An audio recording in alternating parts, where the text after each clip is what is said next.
Optional paper का है? नहीं, अच्छा अच्छा ठीक है, चलिए यहाँ तक क्लियर है जी। आगे बढ़े, आगे है नागरिकता। नागरिकता दूसरा चैप्टर है, दूसरा आपका सिलेबस आता है नागरिकता। ठीक है, नागरिकता। नागरिकता किसे कहते हैं साधारण अर्थों में?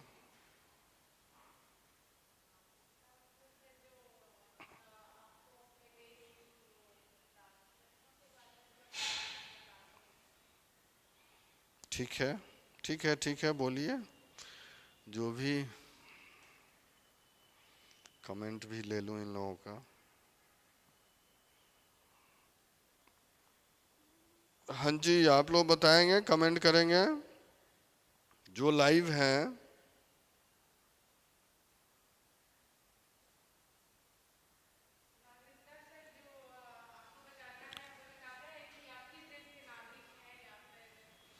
अर्थात कह सकते हैं यह व्यक्ति, नहीं व्यक्ति यानी नागरिक, व्यक्ति और राज्य, राज्य राज्य के अंतर संबंध,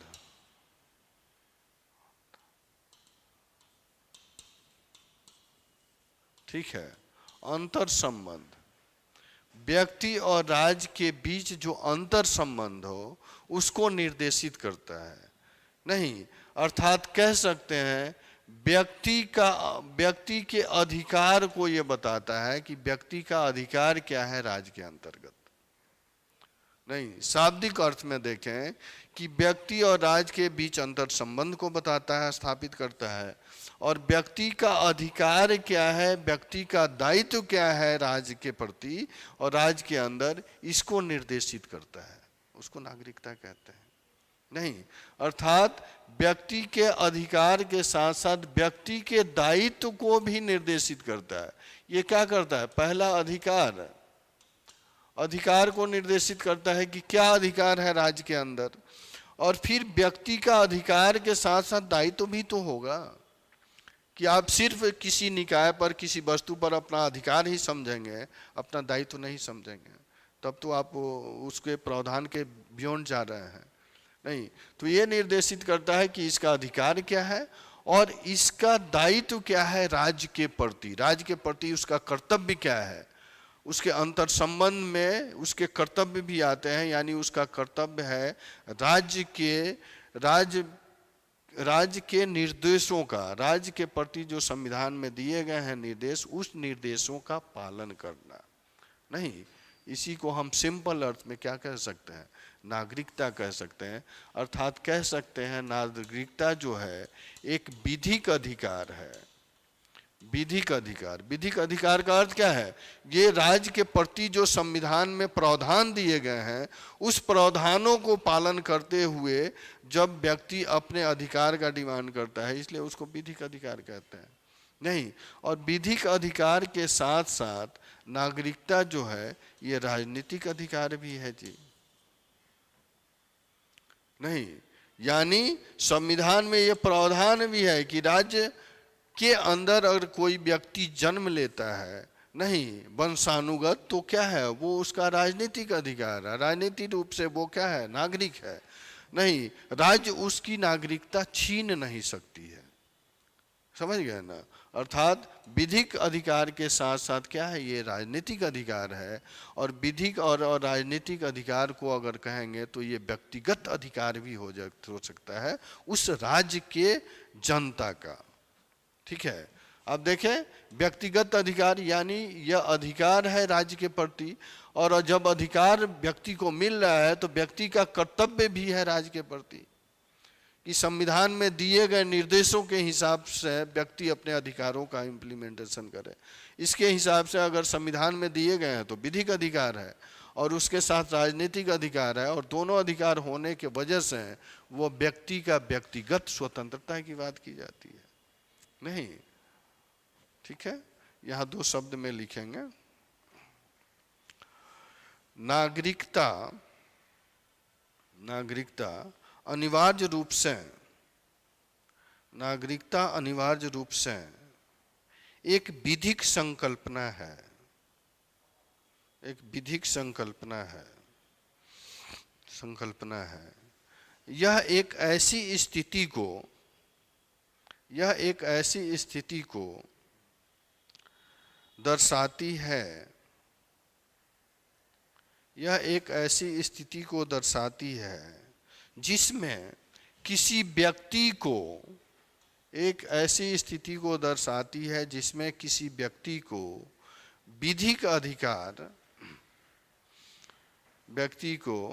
विधिक अधिकार और राजनीतिक अधिकार प्राप्त होता है, विधिक अधिकार और राजनीतिक अधिकार प्राप्त होता है।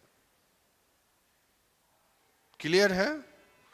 एक ऐसी संकल्पना है जिसमें व्यक्ति को क्या हुआ, विधिक अधिकार और राजनीतिक अधिकार, तभी तो वो अपने कर्तव्यों का पालन करेगा जी। नहीं, विधिक अधिकार और राजनीतिक अधिकार, वहीं पे आगे लिखेंगे, इन अधिकारों के प्रयोग से ही वह सामाजिक आर्थिक,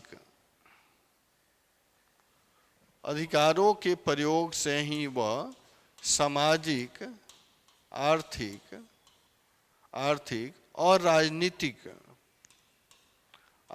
और राजनीतिक गतिविधियों में भाग लेता है, सामाजिक, आर्थिक और राजनीतिक गतिविधियों में भाग लेता है। इस आधार पर इसे एक राजनीतिक संकल्पना भी मान सकते हैं, इस आधार पर इसे एक राजनीतिक संकल्पना भी माना जा सकता है, या हाँ, माना जा सकता है। ठीक है, पैराग्राफ चेंज करेंगे।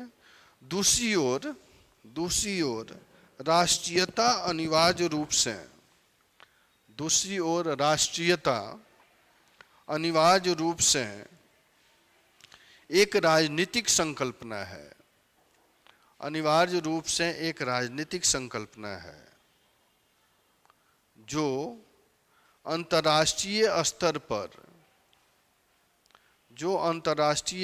पर किसी व्यक्ति के जन्म अथवा अंतर्राष्ट्रीय स्तर पर किसी व्यक्ति के जन्म अथवा निरीजातीयता, जन्म अथवा निरीजातीयता, निरीजातीयता का अर्थ है वंश और धर्म के आधार पर, वंश और धर्म के आधार पर निरीजातीयता का बोध कराता है। ठीक है जी।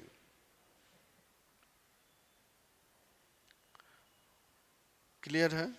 यानी नागरिकता के माध्यम से ही तो अंतर्राष्ट्रीय संबंध स्थापित होते हैं, और उसी के माध्यम से तो पता चलता है कि उसका जन्म किस राष्ट्र में हुआ है, नहीं किस वंश और धर्म का है, वंशानुक्रम है या किसी धर्म का है, नहीं, यह बोध कराता है नागरिकता। नहीं, अर्थात कह सकते हैं कि यह विधिक अधिकार के साथ साथ क्या है, राजनीतिक अधिकार भी है, सिंपल अर्थ में। क्लियर है? चलिए अब देखेंगे हम लोग थोड़ा नागरिकता के प्रकार, नागरिकता के प्रकार। संवैधानिक प्रावधान पर हम नहीं आ रहे हैं, उस पर धीरे धीरे आएंगे क्या क्या संवैधानिक प्रावधान है। नहीं तो इसमें हम लोग देखेंगे पहले में नागरिकता के प्रकार 4 प्रकार के होते हैं। नहीं, एक राष्ट्रीयता के आधार पर होता है ना जी, राष्ट्रीयता, एक राष्ट्रीयता के आधार पर, नहीं राष्ट्रीयता या इसको उपराष्ट्रीयता भी कह सकते हैं, राष्ट्रीयता या उपराष्ट्रीयता के आधार पर। नहीं आते हैं राष्ट्रीयता या उपराष्ट्रीयता के आधार पर, यानी यह क्या है, घरेलू राष्ट्र के अंदर जो अधिकार दिए गए हैं, राष्ट्र के अंदर जो घरेलू अधिकार दिए गए हैं उसके आधार पर। अब यहाँ राष्ट्रीयता का अर्थ है कि आप देश हित के लिए काम कर रहे हैं, नहीं, आप एक राष्ट्र और एक नागरिकता की संकल्पना है। और उपराष्ट्रीयता का अर्थ है कि मान लीजिए यह राष्ट्र है, केंद्र है, नहीं, यह केंद्र है, केंद्र में सरकार है, नहीं, और एक राष्ट्र है, केंद्र में सरकार है। इसके आधार पर आप देखेंगे अलग अलग क्या है, राज्य हैं, अलग अलग राज्य हैं, नहीं, और ये राज्य है, भारत की अगर बात की जाए तो राज्य पूर्ण रूप से सरकार के प्रति इनका उत्तरदायित्व है, नहीं, ये अंतर संबंध है। राज्य जो है प्रावधानों के आधार पर केंद्र से बंधे हुए हैं, केंद्र से स्वतंत्र नहीं है, केंद्र से क्या है, स्वतंत्र नहीं है। अर्थात यहाँ पर एकल नागरिकता का प्रावधान स्थापित किया गया है भारत में, ठीक है। यानी क्या है, ये संघ के प्रति समर्पित हैं, संघ से ये अलग नहीं हो सकते किसी आधार पर, कभी भी संघ से अलग नहीं हो सकते। ये संघ के प्रति समर्पित हैं, केंद्र के प्रति समर्पित हैं, नहीं, कुछ अधिकार इनको दिए गए हैं स्वतंत्र रूप से, लेकिन ये पूरे डिपेंडेंट किस पर हैं, केंद्र पर है, नहीं। इसलिए भारत में वो राज्य हो, किसी भी नागरिक को एकल अधिकार, एकल नागरिकता दिया जाता है, जिसको राष्ट्रीयता से जोड़ सकता है, नहीं, एकल नागरिकता, यानी किसी राज्य का नागरिक हो तो वो क्या, भारत का नागरिक होगा। यहीं आप देखेंगे अपोजिट, ये केंद्र है और यहाँ पर स्टेट है, नहीं, ये स्टेट है, ठीक है।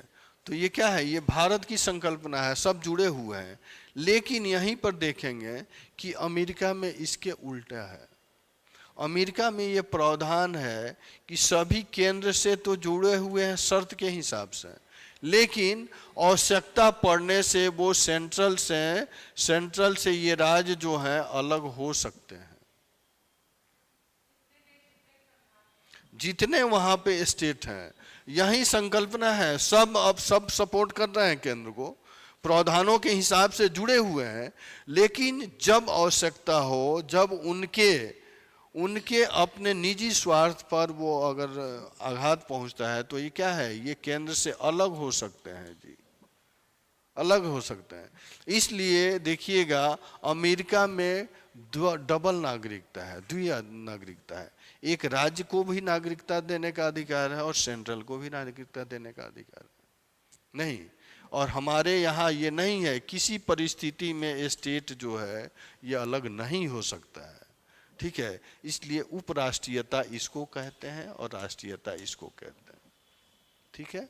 यानी कह सकते हैं पूर्ण रूप से ये घरेलू स्तर पर इनका अपना क्या है, घरेलू मामला है, निजी मामला है कि यहाँ के जो राज्य सपोर्ट कर रहे हैं अमेरिका में, यह कभी भी जरूरत पड़े तो आवश्यकता के हिसाब से ये राज्य से क्या हो जाएंगे, सेंट्रल से अलग हो जाएंगे।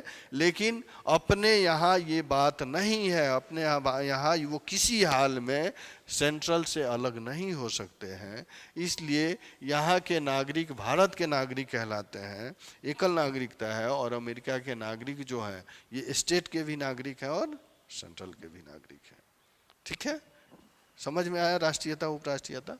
राष्ट्रीयता उपराष्ट्रीयता में पॉइंट लिख देंगे, 2 पॉइंट लिखेंगे। राष्ट्रीयता पॉइंट बना है ना, हम लोग नागरिकता के प्रकार को देख रहे हैं बाबू। इस प्रकार में पहला प्रकार क्या हुआ, राष्ट्रीयता उपराष्ट्रीयता, नहीं, इसमें पॉइंट में लिख लेंगे किसी राष्ट्र के घरेलू स्तर पर प्रचलित नागरिकता, घरेलू स्तर पर, ये क्या है, ये घर के अंदर इनका अपना निजी मामला है जी, नहीं, इसमें कोई हस्तक्षेप नहीं कर सकता है। घरेलू स्तर पर प्रचलित, नहीं, प्रचलित। अब घरेलू स्तर पर प्रचलित है तो कौन सी नागरिकता है, ये एकल नागरिकता भी है जी, एकल नागरिकता, नहीं, नागरिकता और दोहरी नागरिकता भी है। एकल नागरिकता और दोहरी नागरिकता दोनों है ना, दोनों यहाँ पे देख लिए। यानी एकल नागरिकता, दोहरी नागरिकता, ये घरेलू स्तर पर उनके राज्य के सीमा के अंदर प्रचलित ये संकल्पना है। अर्थात आप यहाँ एग्जाम्पल में देख सकते हैं, एग्जाम्पल में लिख लेंगे कि भारत और अमेरिका, एग्जाम्पल में नीचे लिख लेंगे। जैसे इसको समझ रहे हैं ना, ये राष्ट्र के घरेलू, अमेरिका का दोनों मेंशन, एकल नागरिकता, दोहरी नागरिकता, तो दोनों क्या है, दोनों अंतर्राष्ट्रीय सीमा के अंदर है जी। ये जो स्टेट है तो अमेरिका के अंदर ही है ना, नहीं अमेरिकी सीमा के अंदर है, ये भारत के सीमा के अंदर है। तो भारत के सीमा के अंदर यहाँ प्रावधान है कि ये स्टेट अलग नहीं हो सकते, इसलिए एकल नागरिकता है। यहाँ प्रावधान है कि आवश्यकता के हिसाब से वो अलग हो सकते हैं, कभी भी संबंध विच्छेद कर सकते हैं, तो यहाँ दोहरी नागरिकता है। तो ये घरेलू सीमा के अंदर निर्मित ये संकल्पना है जिसमें एकल नागरिकता और दोहरी नागरिकता को देख सकते हैं। तो एग्जाम्पल के रूप में देखेंगे, एकल नागरिकता का एग्जाम्पल क्या हो गया, भारत, और दोहरी का अर्थ हो गया अमेरिका। ठीक है, इसके बाद अधिराष्ट्रीयता, ये दूसरा पॉइंट है, दूसरा प्रकार है अधिराष्ट्रीयता। नहीं, अधिराष्ट्रीयता, अधिराष्ट्रीयता का अर्थ है बाबू क्या, अधिराष्ट्रीयता यानी राष्ट्र के दायित्व के आधार पर राष्ट्र जिसको चाहे उसको राजनीतिक नागरिकता दे सकती है। नहीं, यानी राष्ट्र के अंदर, जैसे इसमें देखेंगे अंतर्राष्ट्रीय निकाय आते हैं। अंतर्राष्ट्रीय निकाय जो हैं तो वो जो ग्रुप है उसमें मेंबर ऑफ स्टेट है, मेंबर ऑफ कंट्री जो है, वो चाहे उस निकाय को नागरिकता दे सकती है। ठीक है, मान लीजिए G20 है, नहीं G7 है, या ये जिसने सदस्य हैं, कोई ग्रुप है, राष्ट्रीय और अंतर्राष्ट्रीय दोनों स्तर की मैं बात कर रहा हूँ। राष्ट्रीय स्तर पे तो है, तो वो तो है ही, इंडिया में है तो एकल नागरिकता है, अमेरिका में है तो डबल है। और यहाँ राष्ट्र के बाहर विश्व समुदाय पर अगर कोई संगठन बनता है और उस संगठन में बहुत सारे अगर देश हैं, नहीं तो वो देश चाहे तो उस संगठन को नागरिकता दे सकते हैं, उसको अधिराष्ट्रीयता कहते हैं। ठीक है, नहीं तो यहाँ पे पॉइंट में लिख लेंगे, पॉइंट में अंतर्राष्ट्रीय संस्थाओं और संगठनों को दी जाने वाली नागरिकता, अंतर्राष्ट्रीय संस्थाओं और संगठनों को दी जाने वाली नागरिकता, नहीं दी जाने वाली नागरिकता। दूसरा पॉइंट लिख लेंगे सदस्य देशों के द्वारा, दूसरा पॉइंट उसी में, सदस्य जो सदस्य देश हैं, सदस्य देशों के द्वारा प्रदत्त नागरिकता। जैसे एग्जाम्पल बताएं, एग्जाम्पल बताएं एक दो को। संयुक्त राष्ट्र, हाँ संयुक्त राष्ट्र को, नहीं संयुक्त राष्ट्र एग्जाम्पल में लिख लेंगे, नहीं संयुक्त राष्ट्र या राष्ट्रमंडल के देश हैं, नहीं राष्ट्रमंडल के देश रख सकते हैं इसमें के देश, नहीं राष्ट्रमंडल में जितने देश हैं इस ग्रुप को, मेंबर ऑफ ग्रुप को वो नागरिकता दे सकते हैं, जिसको अधिराज्य कहते हैं, नहीं अधिराज्य। दूसरा है समुद्र, तीसरा समुद्र पारीय, समुद्र पारीय नागरिकता, समुद्र पारीय नागरिकता तीसरा। नहीं इसमें क्या होता, समुद्र पारीय का तात्पर्य अनिवासी भारतीयों को, अनिवासी देशों को, हाँ बस, किसी देश के अनिवासी देशों को दी जाने वाली नागरिकता को क्या कहते हैं? समुद्र पारीय नागरिकता कहते हैं। ठीक है, किसी देश के अनिवासी देशों को, यहाँ पे लिखेंगे किसी देश के अनिवासी देशों को दी जाने वाली नागरिकता, नागरिकता नहीं, ठीक है जी। तीसरा था, चौथा है सम्मान आधारित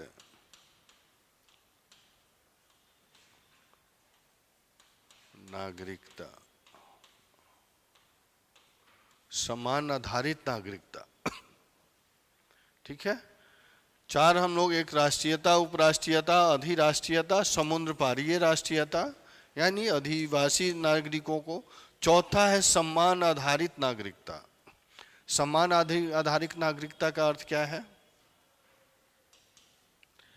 किसी व्यक्ति, किसी राष्ट्र के व्यक्ति को दूसरा राष्ट्र अगर सम्मान देता है, नहीं कोई बड़ा प्राइज जो व्यक्ति प्राप्त करता है और दूसरा राष्ट्र सम्मान देता है, उसको सम्मानित आधारित कहते हैं।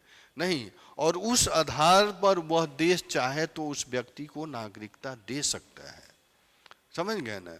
जैसे आप देखेंगे कोई देश का प्रचलित अगर सम्मान है, अवार्ड है, अगर वो दे रहा है तो उसके साथ साथ वो नागरिकता भी दे सकता है। अर्थात वो व्यक्ति जहाँ का वासी है, जहाँ का निवासी है, वहाँ की नागरिकता तो है ही, उसके साथ साथ उस देश का भी नागरिक होगा जहाँ से वो सम्मानित किया जा रहा है। समझ गए ना? तो इसमें पॉइंट लिख लेंगे, पॉइंट फॉर्म में लिखेंगे। वैश्विक नागरिकता के रूप में, वैश्विक नागरिकता के रूप में किसी व्यक्ति को, वैश्विक नागरिकता के रूप में किसी व्यक्ति को उसके योगदान के आधार पर, किसी व्यक्ति को उसके योगदान के आधार पर, योगदान के आधार पर किसी दूसरे राष्ट्र के द्वारा दी जाने वाली नागरिकता नहीं। ठीक है, योगदान के आधार पर दी जाने वाली नागरिकता। जैसे में कोई व्यक्ति बताइए जो उस देश का हो और वो ऐसा काम किया जो उसके काम से दूसरे देश को भी फायदा हो। किसको? ठीक है, प्रेजेंट में इसमें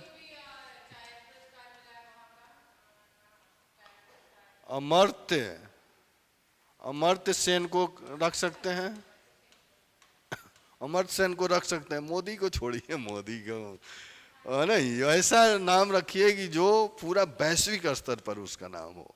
नहीं, मोदी को, अमर्त्य सेन को, नोबेल प्राइज वाले को आप इसमें रख सकते हैं। नोबेल प्राइज वाले हैं, वैश्विक स्तर पे काम करते हैं। जो भी उनकी धारणाएं होती है, सिद्धांत होती है, वो देश हित के, राष्ट्र हित के लिए में नहीं होकर के वैश्विक हित के लिए होती है। तो अमर्त्य सेन को रख सकते हैं, नेल्सन मंडेला को रख सकते हैं, नेल्सन मंडेला नहीं। और इंडिया में देखिए आप अबुल कलाम आज़ाद को रख सकते हैं, एपीजे अबुल कलाम आज़ाद को नहीं। तो इनको, हाँ बिल्कुल, इनको सम्मानित किया गया है। नागरिकता वैश्विक स्तर पे भी इनको मिला है सम्मान के आधार पर। नहीं, अमेरिका की नागरिकता, हाँ दूसरे देश का, तो दूसरे ही देश का। ये अमर्त्य सेन जो है, इनको क्या है, इनको वैश्विक स्तर पे भी नागरिकता मिला। नेल्सन मंडेला को यहाँ भी मिला, वैश्विक स्तर पे भी मिला नहीं। और वो उनको, अबुल कलाम आज़ाद को यहाँ का तो है ही, वैश्विक स्तर पे भी नागरिकता मिला। तो क्या आधार, तो ये सम्मान के आधार पर नहीं, अवार्ड के आधार पर अगर नागरिकता दी जाती है तो उसको क्या कहते हैं? सम्मान आधारित नागरिकता। ठीक है, ये बेसिक कंसेप्ट थे बाबू। अब इसके बाद हम लोग संवैधानिक प्रावधान को पढ़ेंगे। तो संवैधानिक प्रावधान में क्या है? अनुच्छेद 5 से स्टार्ट होता है 11 तक नहीं। तो आप देखिएगा 5, 6, 7 और 8 में नहीं, वो क्या है, इन तरह के अधिकार दिए गए हैं किसी को जन्म के आधार पर जो भारत में जन्म लिया हो, 6 है जो भारत से प्रव्रजन किया हो गया हो, 7 में जो वहाँ से आया हो। नहीं, इस आधार पर वो डिफाइन करता है, ठीक है। और इसके दिए गए संकल्पनाओं की व्याख्या आपको 10-11 में मिलती है, ठीक है। इसकी हम लोग व्याख्या करेंगे और क्वेश्चन के नेचर के हिसाब से देखेंगे।